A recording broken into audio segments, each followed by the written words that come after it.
Okay, good afternoon. Today is March 30th, and this is the bill hearings for the Ways and Means Committee. For all of our senators, we're on a shoestring because all of our members are probably across the street testifying on their bills.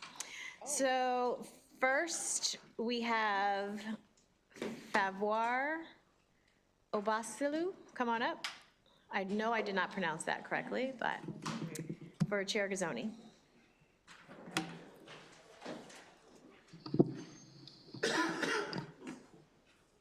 Okay, may I get started? Yes, okay. Thank you, Madam Chair, Vice Chair, members of the committee. My name is Favour Obasiolu. I serve as a legislative fellow in Senator Gazzoni's office. Today I am here to present Senate Bill 667, Gaming, Slot Machines, Skill-Based Amusement Devices. This bill seeks to modify the definition of slot machine to clarify that certain skill-based amusement devices, which are excluded from this definition, may award players non-cash merchandise, tickets, tokens, or other objects of minimal value per play. These awards can be accumulated in exchange for merchandise or prizes of commensurate value.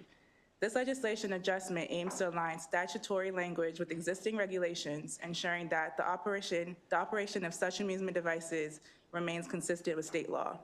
Senate Bill 667 passed through the Senate and Taxation Committee and Senate unanimously. The cross-file House Bill 633, which was amended to be identical to the Senate bill, passed the committee and the House of Delegates unanimously. Thank you, and I ask for a favorable report on Senate Bill 667. I think also that bill has an amazing cross-file here in the House. Yes. No. Any questions? Okay, seeing none, thank you very much. That concludes the hearing on Senate Bill 667. Senator Hayes, Senate Bill 4.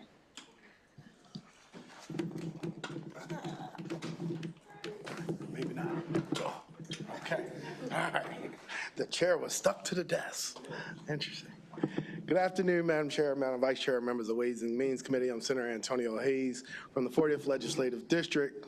I know you have my written testimony, so I'm going to deviate from there, but thank this committee for the work that you've done in reference to the West North Avenue Development Authority. Colleagues, many of us remember our first days serving in the legislature when we were first elected. I, Madam Chair, was elected in 2014 and took the oath in 2015. After my very first legislative session, after 90 days serving here in Annapolis, I returned to my community in the aftermath of Freddie Gray, and my community erupted with a riot, with an uprising that, 10 years ago seems like a long time, but not too long ago.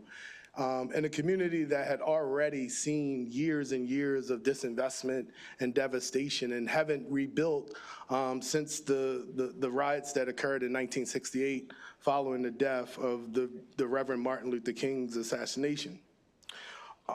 When speaking to young people, I'm often asked as a legislator, what are some of the most important things that you've learned while you served?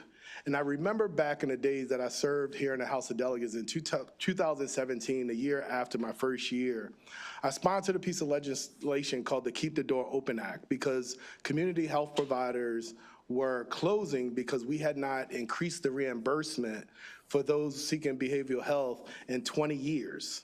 Right? And so this bill, the Keep the Door Open Act, created $300 million over 5 years to invest in people that were struggling for substance abuse and mental health. In that same year, then Speaker Bush came to me and knowing what devastation we experienced the previous year, and said, I have $300,000 for recreational opportunities in your district. And so in the same year, we had $300,000 for recreational opportunities, and we used that money to invest in a James Mosier Baseball League, which is the oldest functioning African-American little league in our nation. And I had $300 million for behavioral health. Colleagues, I will ask you, what do you think the community was more excited about? They were more excited about the $300,000 versus the $300 million because the $300,000 was something that they could see. They knew the young people that had come through that Little League program and what they had done when they left there. And so the physical side of it was encouraging and inspiring to this community. And so that's what we hope to achieve with the West North Avenue Development Authority. In our years here in the legislature, we will do some remarkable things. We will provide opportunities for individuals that are struggling with substance abuse and mental health to have a pathway to being successful and vibrant members of our community. But it's those things like that little baseball field, those physical manifestations that we use through our capital budget and other things that people can see and that they appreciate. And so in 2021, we created this development authority, and we've had significant significant advances as it relates to economic development, focusing on economic development, transportation, and other things. I will tell you, because of the vacancy that we experience in this area, we're losing on average about $22.8 million a year in annual income taxes, $3.3 million in property taxes, and $3.6 million in sales taxes. And because of the investment that we've made in pulling this all together, now we're creating opportunities where those once vacant houses are turned into vibrant living spaces where people are actually paying for taxes. West North Avenue, for those of you who know it, every social or human services program that you could name of is there. The Judy Center, we have 2 new schools. We have the only street where we have 2 new libraries. But it's the physical investment that continues to pour and drain the resources of our state. And so the investment that we're making due to this development authority is extraordinary. We have the amendments, Madam Chair, that this committee put on a bill for it to be self-sustaining. We understand why that is necessary, and we accept that. We hope over the next couple of years to show our way to self-sufficiency. But with this bill, you're giving us the tools. We had to turn down last year a significant grant from JP Morgan and Chase because we're unable to accept anything but state money. This bill gives us the opportunity to be less reliant on state money and also accept money from other sources, like in the private sector.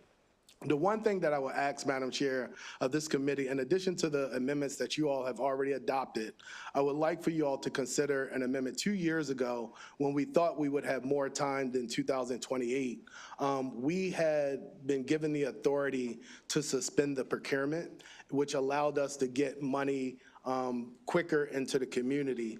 And that sunsets in 2026 with the original bill. In order to get us closer to the self-sustainability that this committee seeks for us to achieve, we would gracefully ask that you all would take into consideration to extend that exemption in the procurement law so we could move things a lot faster and see the type of results that we've experienced in the redevelopment of a very devastated and disinvested community. And with that, Madam Chair, I would ask that this committee give a favorable report with the amendments. That concludes my testimony. Okay, thank you. Are there any questions from the committee? Okay, seeing none. Thank you, Senator. Thank you. That concludes the hearing on Senate Bill 4.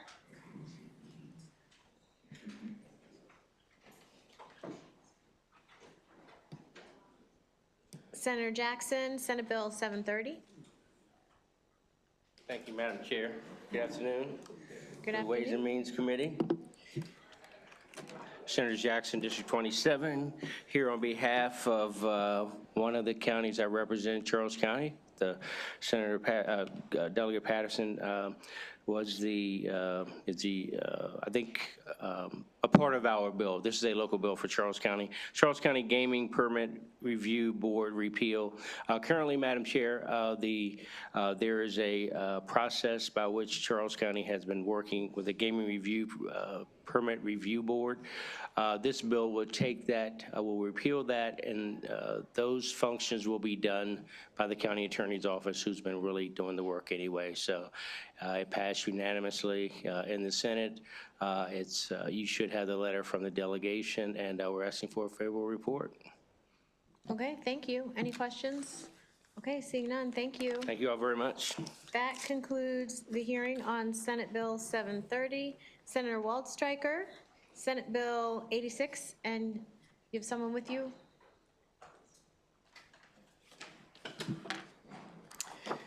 Thank you, Madam Chair, Madam Vice Chair, members of the committee. It's a pleasure to be with you.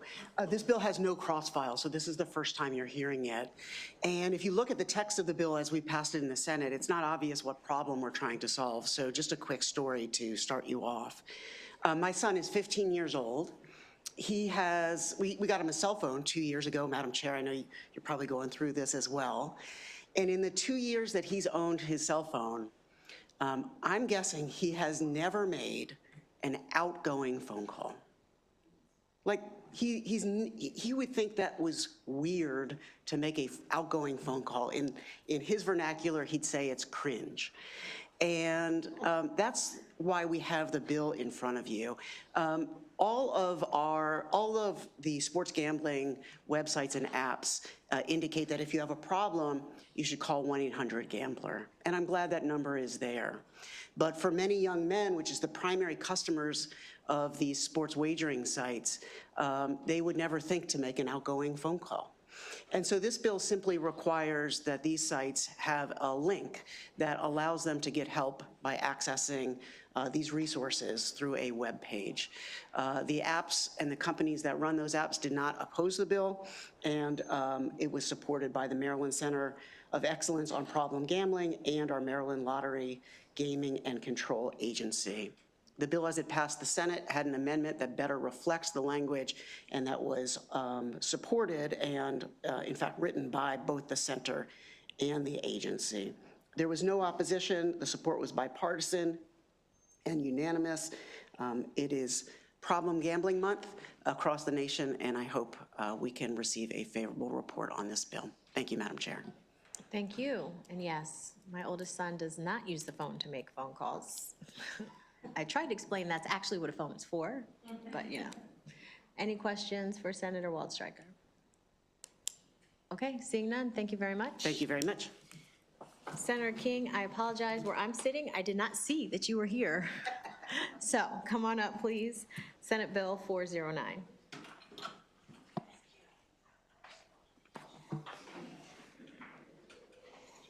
It's nice to be so little you didn't see me.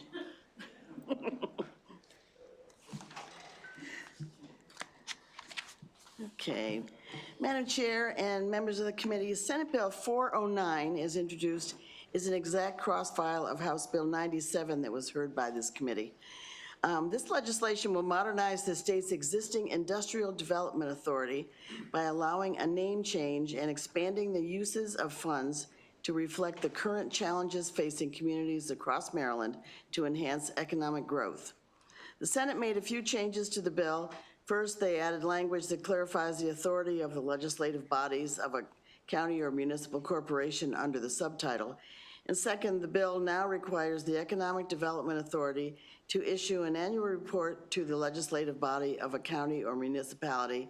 And finally, at their request, it removes Baltimore City from this legislation. As times change, our laws should change to reflect the growing needs of our residents, and this legislation will give our counties and municipalities more flexibility in the way they address their local development, and I ask for a favorable report on Senate Bill 409. Thank you. Any questions for Senator King? Delegate Young? Can you just give us thank you, Madam Chair. Can you just give us a quick rationale on why you took out the city? I'm going to let you do that. She explains it better than I do. Thank you, Delegate. From my understanding, it was a request from the City of Baltimore to be removed. It is enabling anyway, but Senator McCray was the one that asked to have it removed just because they did not see a need to be a part of the bill. Any further questions? Okay, thank you, Senator King. Thank you. That concludes the hearing on Senate Bill 409. Senator Lamb, Senate Bill 302.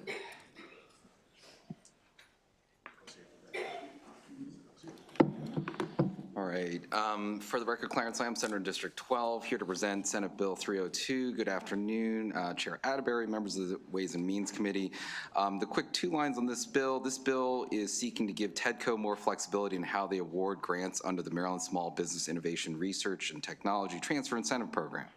Under the current statute, TEDCO is limited to awarding grants based on the percentage of Phase 1 or Phase 2 federal grants that a business receives. But TEDCO, who requested this, reports that most applicants they receive are already receiving the full federal Phase 1 awards larger than $100,000 or Phase 2 awards larger than $300,000. This means that TEDCO must give all the awardees the maximum grant. Passing this bill actually gives them flexibility in their awards, so they're able to move forward, move the maximum amount up or down based on the available funds that they have in a given year. This bill is in identical posture to House Bill 1450, which was already passed the House. Happy to answer any questions on this bill. Okay, any questions from the committee? Okay, seeing none, thank you very much. Thank you. That concludes the hearing on Senate Bill 302. Senator Quarterman, Senate Bill 860.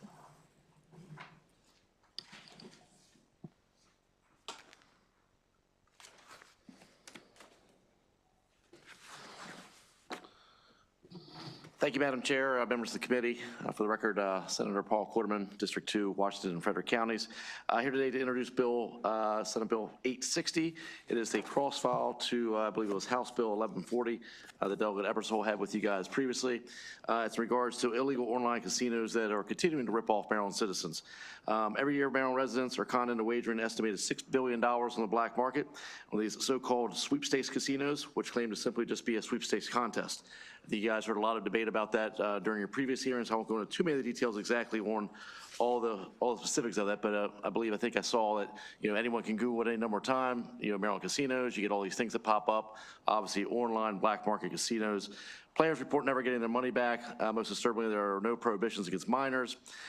These online casinos present an unfair competition to our highly regulated and economically important casinos. We applaud the efforts of Lottery and Gaming and the Attorney General's office who are working to combat this illegal gambling. This legislation, though, clarifies that online real money sweepstakes casinos constitute illegal gambling. So last week, as you may remember, I believe it was a representative from VGW, as well as a representative from the Social and Promotion Games Association, the SPGA, in opposition to Delegate Ebersole's bill. A lot of talk about Starbucks and Marriott, and I think they even brought up Taylor Swift and things of that nature. Interesting enough, since then till today, there have been 2 cease and desist letters that were issued by Maryland Lottery, one for High Five Casinos, the other one for the representative that was here from VGW. And so they can talk all they want about, all these little, Marriott and sweepstakes and all this other stuff as far as, rewards programs. But the real thing is the illegal black market gambling. Lottery recognizes it.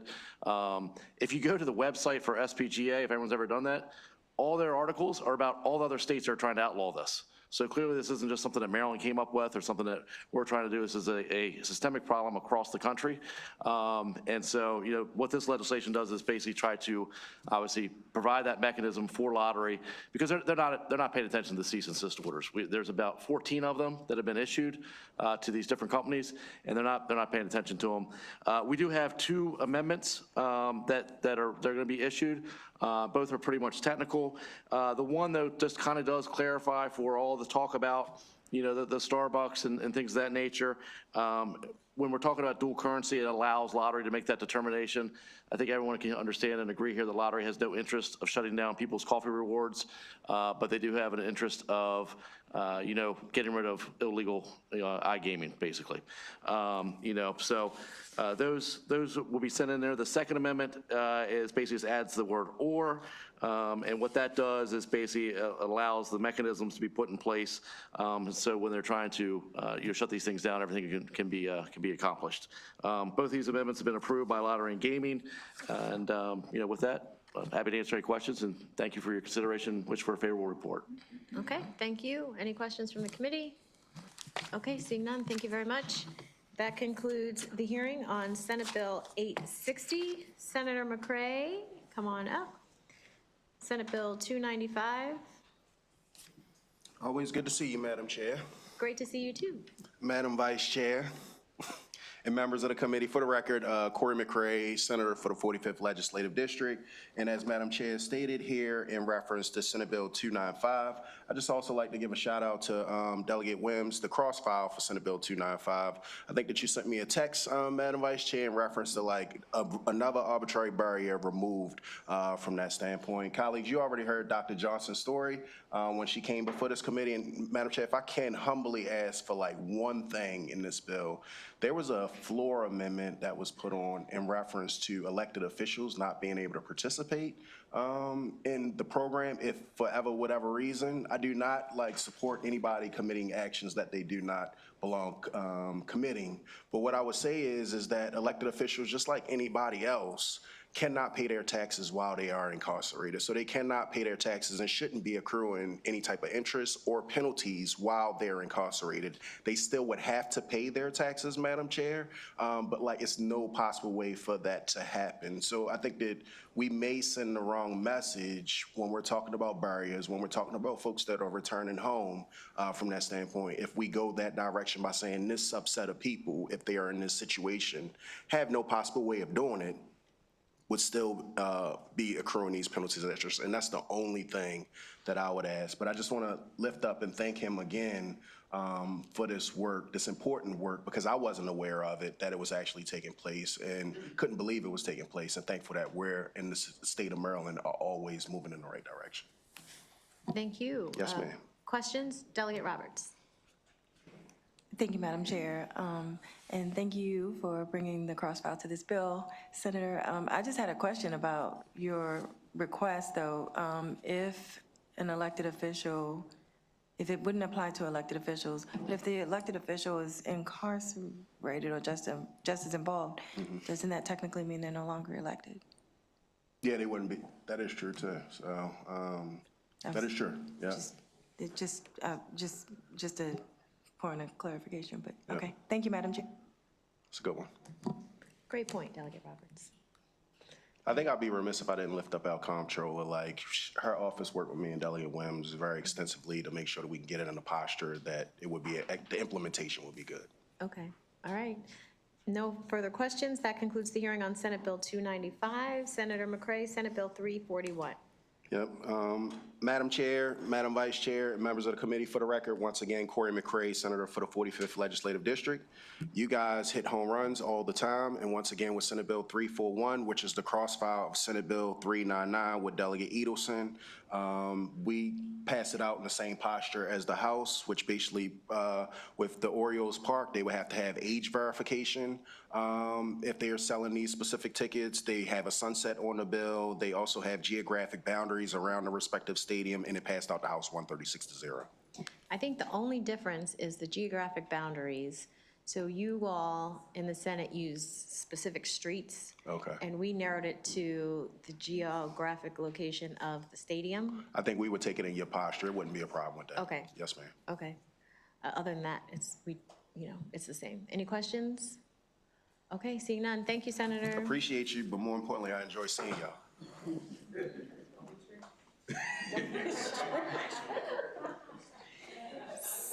Senate Bill 706, and someone is here from Senator Zucker's office. Come on up.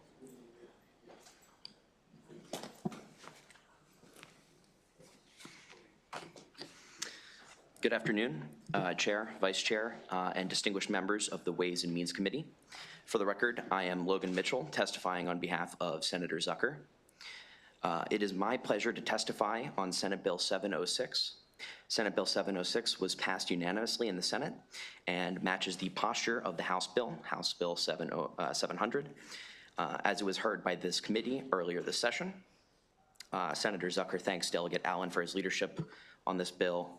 I would like to respectfully request a favorable report. Thank you, and time for questions. Okay, any questions? Okay, seeing none, that concludes the hearing on Senate Bill 706. Senate Bill 708.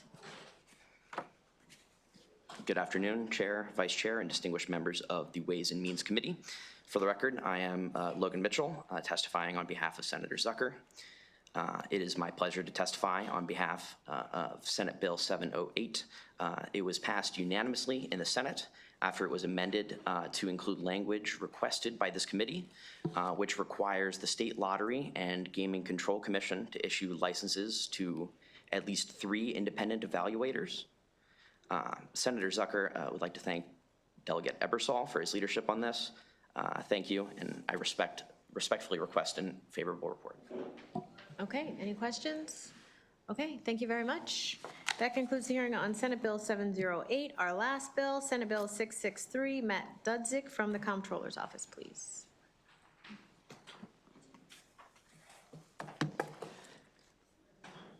Good afternoon, Madam Chair, Madam Vice Chair. Matt Dudzik on behalf of the Comptroller of Maryland. I'm here today on Senate Bill 663. This is the cross file of House Bill 603, which passed out of this committee. If you recall, this is the bill that would allow the Office of the Comptroller to have flexibility in how we send notifications to employers that their employees may be eligible for the Earned Income Tax Credit. Of course, the Earned Income Tax Credit is the most effective poverty-fighting tool of any federal program right now. It's a major priority of the Comptroller to expand awareness, make sure that those that can qualify for the Earned Income Tax Credit are claiming it. This has been something that we've been working on quite a lot. The specific language that requires us to notify businesses that have employees that their employees may be eligible states that we must do so by mail. We spend over $145,000 per year on postage sending out these mailings. Meanwhile, we have already converted our business accounts to our Maryland Tax Connect. It's an updated online portal that the majority of businesses now use to interact with our office. We've also gotten feedback that it's actually easier for many businesses to receive these documents electronically because then they can share them if they have a local intranet, or they can send them to their employees directly. I do just want to note that it is not removing the ability to still send these by mail. We are still required to send these by law. And if a business chooses to opt out, if they don't have a Maryland Tax Connect account or an email address, we would still send these by mail. But we want to give ourselves the opportunity to send them in the format that's going to work best for everybody. Thank you, and I urge a favorable report. Okay, any questions from the committee? Okay, seeing none, thank you very much. Thank you. That concludes the hearing on Senate Bill 663. Committee, we are back at 3 p.m. For a vote.